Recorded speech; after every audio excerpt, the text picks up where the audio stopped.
നമസ്കാരം. ADM നവീൻ ബാബുവിന്റെ മരണം നടന്നിട്ട് ഒരു മാസം കഴിഞ്ഞു. 2-3 ദിവസം ഇപ്പോൾ ഏറെ.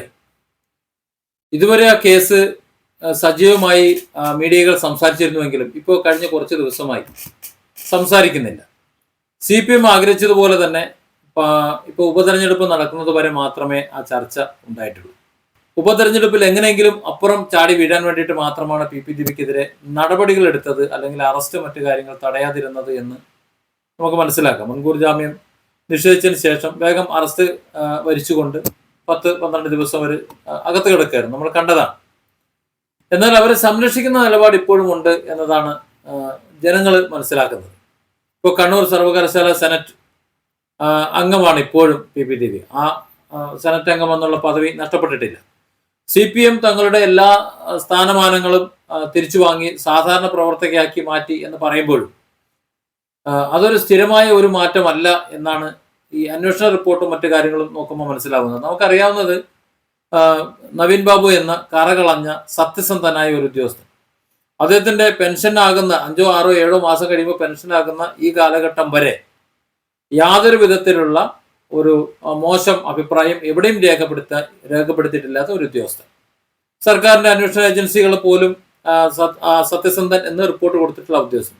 ആ ഉദ്യോഗസ്ഥനെതിരെയാണ് PP ദിവ്യയും പ്രശാന്തനും ഒക്കെ അഴിമതി ആരോപണം ഉന്നയിച്ചത്. അതായത് ചെങ്ങളായിൽ തുടങ്ങാൻ നിശ്ചയിച്ചിരുന്ന പെട്രോൾ പമ്പിന് അനുമതി പത്രം അത്തരത്തിലൊരു നിഷേധിക്കേണ്ട ആവശ്യമില്ല, പെർമിറ്റ് കൊടുക്കുന്നു എന്നുള്ള ഒരു അനുമതി പത്രം കൊടുക്കാൻ വൈകി, അതായത് നവീൻ ബാബു കൊടുക്കാൻ വൈകി എന്ന് പറഞ്ഞുകൊണ്ടാണ് PP ദിവ്യ ആ ചടങ്ങിൽ വന്ന് സംസാരിച്ചത്. അപ്പോൾ ചെങ്ങളായിൽ പമ്പിന്റെ കാര്യം പ്രത്യേകം പറഞ്ഞത് മാസക്കണക്കിന് വൈകി എന്നാണ് പറഞ്ഞിരുന്നത്. കഴിഞ്ഞ ദിവസം കൊടുത്തു എന്ന് 2 ദിവസം മുമ്പ് കിട്ടി എന്നൊക്കെ പറയുന്നത്. അപ്പോൾ പിന്നീട് നമുക്ക് മനസ്സിലായത് 2 ദിവസം മുമ്പ് കിട്ടി എന്ന് പറയുമ്പോൾ ഏകദേശം 6 ദിവസം മാത്രമാണ് നവീൻ ബാബുവിന്റെ മേശപ്പുറത്ത് എല്ലാ രേഖകളും പൂർത്തിയായ ശേഷം ഉണ്ടായിരുന്നത്. എന്നാൽ തന്നെ എന്തൊക്കെ പൂർത്തിയാകാനുണ്ടായിരുന്നു എന്നുകൂടി രേഖകൾ പുറത്തു വന്നിരുന്നു. ലാൻഡ് റവന്യൂ ജോയിന്റ് കമ്മീഷനുടെ നേതൃത്വത്തിൽ അന്വേഷിച്ച് സമർപ്പിച്ച ഈ റിപ്പോർട്ട് എത്തി. റിപ്പോർട്ട് ജനങ്ങൾ അറിഞ്ഞു, എന്താണ് എന്ന് അറിഞ്ഞു, സർക്കാർ അറിഞ്ഞു എന്നതിലൊക്കെ ഉപരി ആ റിപ്പോർട്ടുമേൽ യാതൊരു നടപടികളും പിന്നീട് എടുത്തിട്ടില്ല എന്നാണ് കുടുംബം പറയുന്നത്. അതായത് അന്വേഷണമൊക്കെ നടക്കുന്നുണ്ട്, പക്ഷെ അവരുടെ നേതാക്കളെയും സഖാക്കളെയും, അതായത് കുറ്റവാളികൾ ആരായാലും അവരെ സംരക്ഷിക്കേണ്ട ഉത്തരവാദിത്വം, പാർട്ടി അനുയായികളാണെങ്കിൽ അവരെ സംരക്ഷിക്കേണ്ട ഉത്തരവാദിത്വം പാർട്ടിക്കുണ്ട് എന്ന നിലപാടിൽ നിന്ന് ആണ് ഇവിടെ പുറത്തേക്ക് പോയിട്ടില്ല എന്ന് തന്നെയാണ് ഇപ്പോൾ കാര്യങ്ങൾ മനസ്സിലാകുന്നത്, ഇതുവരെ ചിന്തിക്കുമ്പോൾ മനസ്സിലാകുന്നത്. ഇതിനിടയിൽ വിജിലൻസ് SP കഴിഞ്ഞ ദിവസം കണ്ണൂരിലെത്തി പ്രശാന്തിന്റെയും അതുപോലെ രതീഷിന്റെയും മൊഴിയെടുത്തിരുന്നു. ഇങ്ങനെ മൊഴിയെടുക്കാൻ എത്തുമ്പോൾ കണ്ണൂർ വിജിലൻസിനെ അറിയിക്കാതെ വന്ന് മൊഴിയെടുത്തുകൊണ്ട് പോവുകയാണ് ചെയ്തത്. അനുമതിക്ക് കൈക്കൂലി കൊടുക്കാൻ പണ്ടം വെറ്റുകൊണ്ട് 98,500 രൂപ കൈക്കൂലി കൊടുത്തു എന്ന് പറയുമ്പോൾ ഇതിന് ഈ പെട്രോൾ പമ്പ് തുടങ്ങുന്നതിന് ആവശ്യമായ പണം വേണമല്ലോ. ആ പണത്തിന്റെ സ്രോതസ് എവിടെയെന്ന് ഈ അന്വേഷണ ഉദ്യോഗസ്ഥർ അന്വേഷിക്കുന്നു, അല്ലെങ്കിൽ വിജിലൻസ് അന്വേഷിക്കുന്നു എന്ന് പറയുന്നുണ്ട്. പക്ഷെ എനിക്ക് തോന്നുന്നത് അതും നേരത്തെ പറഞ്ഞ ലാൻഡ് റവന്യൂ ജോയിന്റ് കമ്മീഷനുടെ ഉത്തരവ് ഗവൺമെന്റിന് എത്തിയതുപോലെ അന്വേഷണ റിപ്പോർട്ട് കൃത്യമായി എത്തും. പക്ഷെ അന്വേഷണ റിപ്പോർട്ടിന്മേൽ നടപടികളൊന്നും ഉണ്ടാകാൻ സാധ്യതയില്ല എന്ന് തോന്നുന്നു. ഉപതെരഞ്ഞെടുപ്പ് കഴിഞ്ഞതിന്റെ റിസൾട്ടും വന്നു കഴിഞ്ഞാൽ PP ദിവ്യ പഴയതുപോലെ തന്നെ പഴയ സ്ഥാനത്ത് തിരിച്ചെത്തും എന്ന് തന്നെയാണ് മനസ്സിലാക്കേണ്ടത്. കാര്യം അല്ലെങ്കിൽ ഇതിനു മുമ്പ് തന്നെ വന്നിട്ടുള്ള അന്വേഷണ റിപ്പോർട്ടുകൾക്ക് എന്തെങ്കിലും തരത്തിലുള്ള ഒരു നടപടിയോ നിലപാടുകളോ സർക്കാർ പറഞ്ഞേനെ. ഏതായാലും 1 മാസം കഴിഞ്ഞപ്പോൾ, നവീൻ ബാബു മരണപ്പെട്ട് 1 മാസം കഴിയുമ്പോൾ ഈ നിൽക്കുന്ന ഈ സമയത്ത് അന്വേഷണം എന്നത് ഏതവസ്ഥയിലാണെന്ന് മാധ്യമങ്ങൾ മറന്നു, യൂട്യൂബ് ചാനലുകൾ മറന്നു. യൂട്യൂബ് ചാനലുകൾ ഒരു കാരണവശാലും മറക്കാൻ പാടില്ലാത്തതാണ്. കാരണം മുഖ്യധാരാ മാധ്യമങ്ങൾ എന്ന് പറയുന്നത് മുഖ്യധാരാ മാധ്യമങ്ങളാണ്. അവരൊരു വാർത്തയിൽ നിന്ന് മറ്റൊരു വാർത്ത കിട്ടുമ്പോൾ ആദ്യത്തെ വാർത്ത മുക്കും.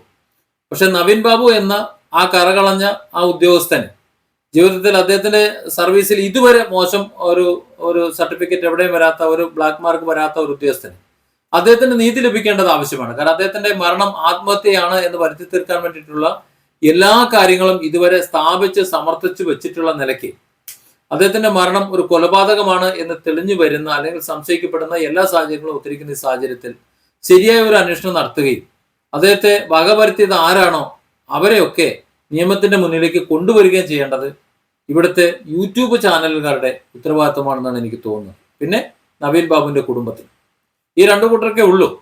നവീൻ ബാബുവിന്റെ കുടുംബത്തെ സംബന്ധിച്ചിടത്തോളം 1 മാസം, 2 മാസം, 3 മാസം ഇങ്ങനെ അവരുടെ ആ കൗണ്ട് തികയുന്ന സമയത്ത് മീഡിയകൾ ചെന്ന് മൈക്കും തൂക്കി ചെല്ലും.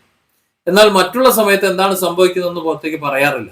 ഈ സർവകലാശാല സെനറ്റ് അംഗം എന്നുള്ള പദവി ഇതുവരെ പി ദിവ്യയ്ക്ക് നഷ്ടപ്പെട്ടിട്ടില്ല എന്നുള്ള വാർത്ത പോലും മീഡിയകൾ മറന്നു. തുടക്കത്തിൽ അത് ഒഴിവാക്കണം, അത് റദ്ദ് ചെയ്യണം എന്ന് പറഞ്ഞുകൊണ്ട് ഗവർണർക്ക് കത്ത് കൊടുത്തു എന്നുള്ളത് മാത്രമാണ് വാർത്ത ചെയ്തിരുന്നത്. പക്ഷെ പിന്നീട് എന്ത് സംഭവിച്ചു എന്നതിനെ കുറിച്ച് ആരും വാർത്തകൾ ചെയ്യുന്നില്ല. ഏതായാലും നവീൻ ബാബുവിന്റെ മരണം കൊലപാതകത്തിലേക്കാണ് ഇപ്പോഴത്തെ സാഹചര്യത്തിൽ വിരൽ ചൂണ്ടുന്നത്. പക്ഷേ പോസ്റ്റ്മോർട്ടം റിപ്പോർട്ട് മാത്രമാണ് നമ്മുടെ മുന്നിലുള്ളത്. അതിന് കാരണം അവർ പോസ്റ്റ്മോർട്ടം ചെയ്തു, അതിനുശേഷം ബോഡി കത്തിക്കുകയാണ് ചെയ്തത്. അപ്പോൾ സ്വാഭാവികമായിട്ട് പിന്നീട് പോസ്റ്റ്മോർട്ടം നടത്താൻ കഴിയില്ല. പിന്നെ നവീൻ ബാബുവിന്റെ കുടുംബം ഇതിലൊരു കൊലപാതക സാധ്യത കണ്ടുകൊണ്ട് അവർ പോസ്റ്റ്മോർട്ടം നടത്തിയതുമില്ല, റീപോസ്റ്റ്മോർട്ടം നടത്തിയതുമില്ല. അത് നടത്തിയിരുന്നെങ്കിൽ ഒരുപക്ഷെ കഥ മാറിയേനെ. പക്ഷേ ആത്മഹത്യ പോലും തെളിയിക്കാൻ പറ്റാത്ത ഒരു സാഹചര്യം നിലവിലുണ്ട്. ആത്മഹത്യക്ക് ഉപയോഗിച്ച കയറ്, അതുപോലെ നവീൻ ബാബുവിന്റെ ഉണ്ടായിരുന്നു എന്ന് പറയുന്ന രണ്ടാമത്തെ താക്കോല്, വാതിൽ തുറന്നിട്ട് ആത്മഹത്യ ചെയ്തു എന്നുള്ള വിവരം, അതുപോലെ റെയിൽവേ സ്റ്റേഷനിലേക്ക് വന്നിട്ട് തിരിച്ച് അദ്ദേഹത്തിന്റെ ക്വാർട്ടേഴ്സിലേക്കും തിരിച്ചും വന്നിട്ടുള്ള ഓട്ടോറിക്ഷകൾ, അത് സംബന്ധിച്ചുള്ള CCTV ദൃശ്യങ്ങൾ ഇതൊക്കെ പുറത്തു വരേണ്ടതാണ്. അത്തരം വിവരങ്ങളൊന്നും പുറത്തു വന്നിട്ടില്ല. അപ്പോൾ മരണം എന്നത് തൂങ്ങി മരണം, ആത്മഹത്യ എന്നതിലേക്ക് ഉറപ്പിച്ചു നിർത്താനാണ് പരിശ്രമം. ഒരുപക്ഷെ PPTVയെ ബലിയാടാക്കിക്കൊണ്ട് മറ്റാരൊക്കെയോ ഏതൊക്കെയോ മാഫിയകളെ രക്ഷപ്പെടാൻ വേണ്ടിയിട്ട് എന്തെങ്കിലും കാട്ടിക്കൂട്ടി വെക്കുന്നതാണോ, അതോ നവീൻ ബാബുവിനെ മാത്രം ഇല്ലാതാക്കിക്കൊണ്ട് തൽക്കാലം PPTVയെ ഒന്ന് അകത്താക്കിക്കൊണ്ട് പിന്നെ സംശുദ്ധയെ പരിശുദ്ധയാക്കി പുറത്തേക്ക് കൊണ്ടുവന്നിട്ട് അതിന് തക്കവണ്ണം ഒരു പദവി കൊടുത്താൽ മതിയല്ലോ. അപ്പോൾ ജനം അത് മറന്നുകൊള്ളും. പ്രത്യേകിച്ച് കണ്ണൂരിലെ ജനങ്ങളാവുമ്പോൾ ചെങ്കൊടിയെ നെഞ്ചോട് ചേർത്തവരാണ്. അവരുടെ നേതാക്കൾ എന്ത് തന്നെ ചെയ്താലും അത് പാർട്ടിയുടെ പ്രവർത്തനമാണ് എന്ന് കരുതുന്ന അവരെ സംബന്ധിച്ചിടത്തോളം മറ്റിടങ്ങളിൽ നിന്നുകൊണ്ട് ശബ്ദിക്കുന്ന സാധാരണക്കാരായ യൂട്യൂബർമാരെയും മറ്റുള്ളവരുടെയും ആ ഒരു പരിവേദനം അല്ലെങ്കിൽ അവരുടെ ആ ഒരു ആരോപണം ഇതൊന്നും അവർക്ക് ശ്രദ്ധിക്കേണ്ട ആവശ്യമില്ല. കണ്ണൂരിന്റെ ആ ഒരു രാഷ്ട്രീയത്തിൽ അവിടെ ചെങ്കൊടി തന്നെയാണ് അവരുടെ സിസ്റ്റം എന്ന് പറയുന്നത്. എന്ത് കാണിച്ചാലും അവർക്ക് അവരെ വിജയിപ്പിക്കാനും പിടിച്ചു കയറ്റാനും ഒക്കെ ആളുള്ളത് കൊണ്ട് BJPക്ക് അവിടെ ഒരു പ്രശ്നമാകും എന്ന് തോന്നുന്നില്ല. ഇനി വരും ദിവസങ്ങളിൽ ഇതിന്റെ അന്വേഷണം മുറുകി വരുമ്പോൾ നവീൻ ബാബു ആത്മഹത്യ തന്നെ ചെയ്തു എന്ന് തെളിഞ്ഞ് ഒരുപക്ഷെ PP ദിവ്യ ഈ പറഞ്ഞ സ്ഥലത്ത് പോയിട്ടില്ല എന്നും പ്രസംഗിച്ചിട്ടില്ല എന്നൊക്കെ അങ്ങനെ പ്രസംഗിച്ചതായിട്ടോ വീഡിയോ പ്രചരിപ്പിച്ചതായിട്ടോ തെളിവില്ല എന്നും ഒക്കെ ഒരുപക്ഷെ പോലീസ് റിപ്പോർട്ട് കൊടുക്കുമായിരിക്കും. നമുക്കറിയാവുന്നതാണ് യദുവിന്റെ കേസ്. നമുക്കറിയാം യദുവിന്റെ കേസിൽ KSRTC ബസിന്റെ മുന്നില് മേയറും MLAയും അവരുടെ കുടുംബാംഗങ്ങളും സഞ്ചരിച്ചിരുന്ന കാറ് അതിന് മുന്നിലേക്ക് വലം കിട്ടതും അവരിറങ്ങി സംസാരിച്ചതും ഡ്രൈവറോട് കയർക്കുന്നതും ഒക്കെ നമ്മൾ ദൃശ്യങ്ങളിൽ കണ്ടതാണ്. ആദ്യം അത്തരത്തിലൊന്നും ചെയ്തില്ല എന്ന് ഒതുക്കി പാർക്ക് ചെയ്തിട്ട് ചെയ്തുള്ളൂ എന്ന് മേയർ പറഞ്ഞ് നമ്മൾ കേട്ടതാണ്. പക്ഷെ ദൃശ്യങ്ങൾ വന്നതിന് ശേഷം അത് നിഷേധിക്കാത്ത തന്നെ അത് റൂട്ട് മാറ്റി വിടുന്നത് നമ്മൾ കണ്ടു. പക്ഷെ അത്തരം ഒരു ദൃശ്യം ഉണ്ടായതായി തെളിവില്ല എന്നാണ് പോലീസ് റിപ്പോർട്ട് പോയേക്കുന്നത്. അപ്പോൾ അത് വെച്ച് നോക്കുമ്പോൾ കണ്ണൂരിലെ PP ദിവ്യന്റെ കേസിലും PP ദിവ്യ അത്തരത്തിലൊരു ചടങ്ങിൽ പോയി സംസാരിച്ചതായിട്ട് തെളിയിക്കാൻ കഴിഞ്ഞിട്ടില്ല, തെളിവില്ല എന്നായിരിക്കും ഒരുപക്ഷെ ഇനി റിപ്പോർട്ട് വരിക. ലാൻഡ് റവന്യൂ ജോയിന്റ് കമ്മീഷണറുടെ റിപ്പോർട്ട് നേരത്തെ നവീൻ ബാബു നിരപരാധിയാണ്, അത് മാത്രമല്ല യാതൊരുവിധ അഴിമതി നടത്തിയിട്ടില്ല, സംശുദ്ധനാണ് എന്നൊക്കെ റിപ്പോർട്ട് സമർപ്പിച്ചിട്ട് ആ റിപ്പോർട്ടും മേലെ യാതൊരു നടപടിയും വന്നതായിട്ട് അറിയില്ല. അപ്പോൾ സ്വാഭാവികമായിട്ടും യദുവിന്റെ കേസിന്റെ ഒരു അവസ്ഥയിലേക്ക് ഇത് പോകും. സിദ്ധാർത്ഥിനെ കൊന്ന പ്രതികളെ സംരക്ഷിക്കുന്നത് പോലെ PPTVയും സംരക്ഷിക്കുമെന്ന് തന്നെയാണ് നമ്മൾ മനസ്സിലാക്കേണ്ടത്. അതുകൊണ്ട് തന്നെ എനിക്ക് പറയാനുള്ളത്, മുഖ്യധാര മാധ്യമങ്ങൾ എന്ന് പറയുന്ന മാധ്യമങ്ങൾ അവർ ഈ വിഷയം മറന്നു കഴിഞ്ഞു. അവർ പുതിയ പുതിയ വിഷയങ്ങൾക്ക് പിന്നാലെ പോയി തുടങ്ങി. അവർക്ക് എന്ത് നവീൻ ബാബു, നമ്മൾ യൂട്യൂബ് ചാനൽ അവരെങ്കിലും ഇത് ഇടയ്ക്കിടയ്ക്കൊന്ന് ഓർമ്മിപ്പിച്ചുകൊണ്ടിരിക്കണം. ഇല്ല എന്നുണ്ടെങ്കിൽ ജനം ഇത് മറന്നു എന്ന് അവർ കരുതും.